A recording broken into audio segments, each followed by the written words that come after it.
قرآن کریم کا یہ چیلنج آج تک اپنی جگہ قائم ہے کہ اگر کسی کو اس کے کلامی الہی ہونے پر کوئی بھی شک ہے تو اس جیسی ایک صورت ہی بنا لائے۔ اکثر لوگ عربی کے چند الفاظ کو ہم قافیہ کر کے، جیسے حال ہی میں کورونا کے نام پر ایک متنی خاکہ پیش کیا گیا، یہ گمان کر لیتے ہیں کہ انہوں نے یہ چیلنج پورا کر دیا ہے۔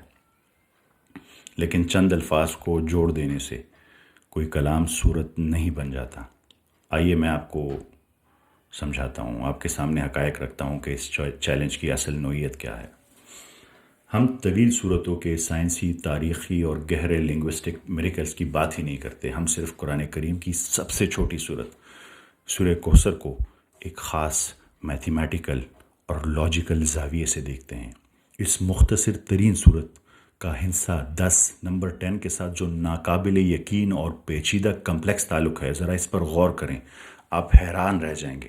سورہ کوثر قطعی طور پر صرف 10 الفاظ پر مشتمل ہے، ایگزیکٹلی 10 ورڈز، اور اس صورت کی پہلی آیت 10 مختلف یونیک ورڈز میں ہے۔ آپ کو اسکرین پہ نظر آ رہا ہوگا جو ریڈ میں ہائی لائٹ ہوئے ہیں، یہی 10 ورڈز ہیں، یونیک ورڈز، پہلی آیت۔ اور دوسری آیت بھی ایگزیکٹ 10 مختلف یونیک ورڈز میں ہے، جو آپ کو اسکرین پر نظر آ رہا ہوگا، جو ریڈ کلر میں ہائی لائٹ کیا گیا ہے۔ حیرت انگیز طور پر اس کی تیسری آیت بھی ایگزیکٹلی 10 مختلف یونیک ورڈز پر مشتمل ہے۔ تینوں آیتیں ایگزیکٹ 10 ورڈز پر۔ پھر اس صورت میں ایسے حروف جو پوری صورت میں صرف ایک مرتبہ استعمال ہوئے ہیں، صرف ایک مرتبہ، ان کی تعداد بھی ٹھیک 10 ہی ہے، ایگزیکٹلی 10۔ دیکھ رہے ہیں آپ اس پیٹرن کو؟ اس صورت میں جو حرف سب سے زیادہ مرتبہ استعمال ہوا ہے وہ الف ہے، اور آپ جانتے ہیں وہ کتنی دفعہ استعمال ہوا ہے؟ گیس کریں، 10 دفعہ۔ تینوں آیات کے آخری الفاظ کا اختتام حرف رے پر ہوتا ہے۔ یہ تینوں الفاظ بھی مجموعی طور پر 10 مختلف حروف ہی سے بنے، ایگزیکٹلی 10 حروف۔ اگر ان 3 کاف اور 3 رے پر ختم ہونے والے الفاظ کو نکال دیا جائے تو باقی بچنے والے 4 الفاظ میں حروف کی کل تعداد بھی ایگزیکٹلی 10 ہے، بالکل 10۔ اس صورت کا پہلا حرف الف ہے، جبکہ صورت کا آخری حرف رے ہے۔ حیرت انگیز طور پر عربی حروف تہجی میں حرف رے کا نمبر کیا ہے آپ کو پتا ہے؟ 10، ایگزیکٹلی 10 نمبر پر ہے۔ یہ کوئی اتفاق نہیں ہے، جدید انفارمیشن ٹیکنالوجی کی زبان میں یہ میتھمیٹیکل ترتیب محض اتفاق ہے ہی نہیں، بلکہ اس کلام کا اپنا بلٹ ان چیکسم ہے، بالکل اسی طرح جیسے ہم ڈیٹا کی حفاظت کے لیے ہیش الگوریتھمز استعمال کرتے ہیں۔ اگر اس صورت میں ایک حرف بھی کم یا زیادہ کیا جائے، یہ پورا حسابی کوڈ، یہ پورا انکرپشن ٹوٹ جائے گا۔ فزکس میں کائنات جس پرفیکٹ میتھمیٹیکل بیلنس پر قائم ہے، جو ایگزیکٹ فائن ٹیوننگ ہے، وہی انٹیلیجنٹ ڈیزائن ہمیں اس کلام کی ساخت میں نظر آتا ہے۔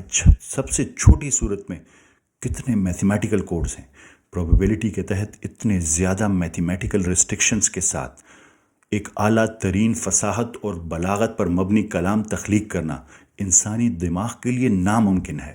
یہ ایک بہت بڑا آپٹیمائزیشن پرابلم ہے۔ اب آپ خود ایک غیر جانبدارانہ اور منطقی سوچ کے ساتھ غور کریں، یہ میتھمیٹیکل ہم آہنگی صرف وہ پہلو جسے ہم اپنی محدود انسانی عقل سے گرفت میں لا سکیں اب تک۔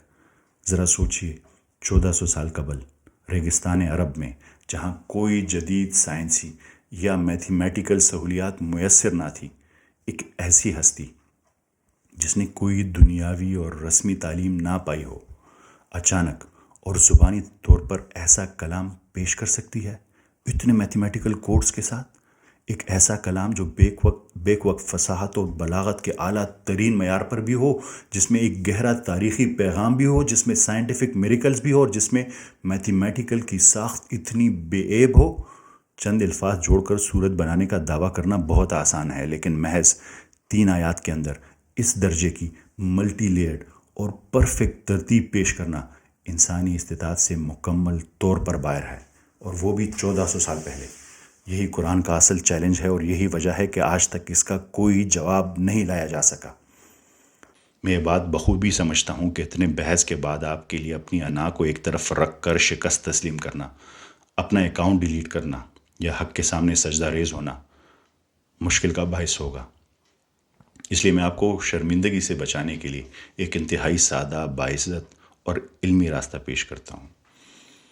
میرے پچھلے جواب میں میں نے قرآن کریم کی روشنی میں کائنات کی تخلیق کے 6 مراحل 6 سٹیجز کا ذکر کیا تھا، اور یہاں یہ بات ذہن نشین کر لیں کہ کلاسک عربک ڈکشنری میں لفظ یوم کا مطلب ایک طویل دور، مرحلہ یا فیز بھی ہوتا ہے۔ اس لیے عام 24 گھنٹوں والے دنوں کے مفہوم کے پیچھے چھپنے کا فرسودہ بہانہ مت تراشیے گا۔ دوسری طرف جدید سائنس پر نظر دوڑائیں۔ دہائیوں کی تحقیق اور اربوں ڈالرز خرچ کرنے کے بعد ناسا اور جدید کاسمولوجی نے بھی یہی تسلیم کیا ہے کہ کائنات کا ارتقاء 6 مراحل میں ہوا ہے، نہ 600 نہ 6000 بلکہ ایگزیکٹ 6 مراحل، ان وہی تعداد جو قرآن کریم نے آج سے 1400 سال پہلے پوری صراحت کے ساتھ بیان کر دی تھی۔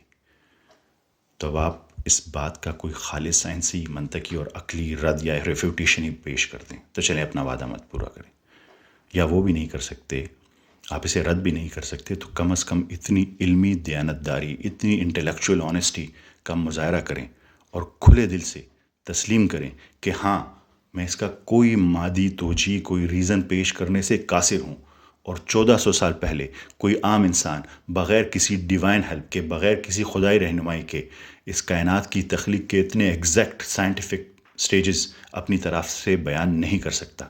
یہی قبول کر لیں۔ یہ اس لیے ہے کہ علم حاصل کرنے اور حقائق کو سمجھنے کے کچھ آداب ہوتے ہیں، اور سب سے پہلا ادب اپنی انا، اپنی ایگو، اپنے باعث کو ایک طرف رکھنا ہے۔ اگر آپ اس حقیقت کو تسلیم کرنے کا حوصلہ دکھاتے ہیں تو میں آپ کے ساتھ باقاعدہ ایک لائف سیشن کرنے کے لیے تیار ہوں، اگر آپ اپنا وعدہ پورا کریں۔ چونکہ فی الحال میرے پاس ٹک ٹاک لائف کی رسائی نہیں ہے، اس لیے میں آپ کو یوٹیوب پر لائف سیشن کرنے کی دعوت دیتا ہوں۔ ہم اسے باقاعدہ میرے غور و فکر کے سلسلے کے تحت منعقد کریں گے، جہاں میں آپ کو جدید سائنس کی روشنی میں قرآن کریم کی حقانیت اور سچائی ثابت کرنے والی ایک نہیں سینکڑوں آیتیں بیان کروں گا۔ یہ آپ کا اپنا مطالبہ ہے کہ قرآن کریم کے کلام الہی ہونے، یعنی ڈیوینٹی آف دا قرآن کو ثابت کروں، تو سن لیجئے، میں فزکس، بایولوجی، میتھمیٹکس، لنگوسٹکس، فلسفہ، سائیکالوجی اور کاسمولوجی سے قرآن کریم کی صداقت کو آسانی سے ثابت کر سکتا ہوں۔ اگر آپ نے اپنا وعدہ پورا کیا تو پھر میں اس پہلی نشست کے لیے قرآن کریم اور کاسمولوجی کو اپنی پہلی دلیل کے طور پر چنوں گا۔ چونکہ آپ ایک موضوع سے دوسرے موضوع پر چھلانگیں لگاتے ہیں، اس لیے میں پہلے سے طریقہ کار بالکل واضح کر دوں گا۔ میں آپ کے سامنے قرآن کریم کی ایک آیت پڑھوں گا، اور پھر جدید کاسمولوجی اور ایسٹرو فزکس کی روشنی میں اس کی مکمل سائنسی تشریح کروں گا۔ ہر آیت کی تشریح کے اختتام پر میں آپ کو مکمل آزادی اور کھلا موقع دوں گا کہ آپ آگے آئیں اور خالص منطق اور سائنس کی بنیاد پر میری اس کائناتی دلیل کو رد کر سکتے ہیں تو رد کریں، بشرط یہ کہ آپ کے پاس کوئی سائنسی یا منطقی دلیل موجود ہو، اور یہ بھی کہ ہم اپنے طے شدہ موضوع یعنی حدود اسکوپ آف ڈسکشن میں ہی رہیں، اس سے باہر نہ نکلیں۔ جون صاحب، اگر آج ان تمام دلائل اور سچائی کے واضح ہو جانے کے بعد بھی آپ حق کے بجائے اپنی انا اور ہر دھرمی کا ہی انتخاب کرتے ہیں اور اپنا وعدہ پورا نہیں کرتے، تو پھر یاد رکھیں، قرآن کریم آپ جیسے لوگوں کے لیے کھلا اور دو ٹوک اعلان کرتا ہے، لکم دینکم ولی دین، تمہارے لیے تمہارا دین اور میرے لیے میرا دین۔ اگر آپ نے اسی گمراہی کو چن لیا ہے تو پھر جانیے، اس دنیا کی اس مختصر اور عارضی مہلت کا شوق مزے سے اڑائیے، پھر مجھے آپ کی کوئی فکر اور کوئی پرواہ نہیں رہے گی۔ پھر میری تمام تر توانائیاں صرف ان لوگوں کے لیے ہوں گی جنہیں آپ اپنی غلط بیانی، اپنی مس انفارمیشن اور فکری دھوکے سے تباہ کرنا چاہتے ہیں۔ میں نے آپ کے اس فریب سے بچانے کی پوری کوشش کروں گا انشاءاللہ۔ اور ایک آخری بات یاد رکھیے گا جون صاحب، حق کی اس پہرے داری میں تو ایک انتہائی ادنا اور معمولی سا طالب علم ہوں۔ آپ کو کیا لگتا ہے کہ آپ اکیلے حق کی آواز کو دبا لیں گے؟ میرے جیسے درجنوں بلکہ سینکڑوں اور طالب علم ہر پلیٹ فارم پر کھڑے ہیں جو آپ کے پھیلائے ہوئے اس فکری اندھیرے کے خلاف علم اور دلیل کی روشنی پھیلاتے رہیں گے اور لوگوں کو آپ کی اس گمراہی سے بچاتے رہیں گے۔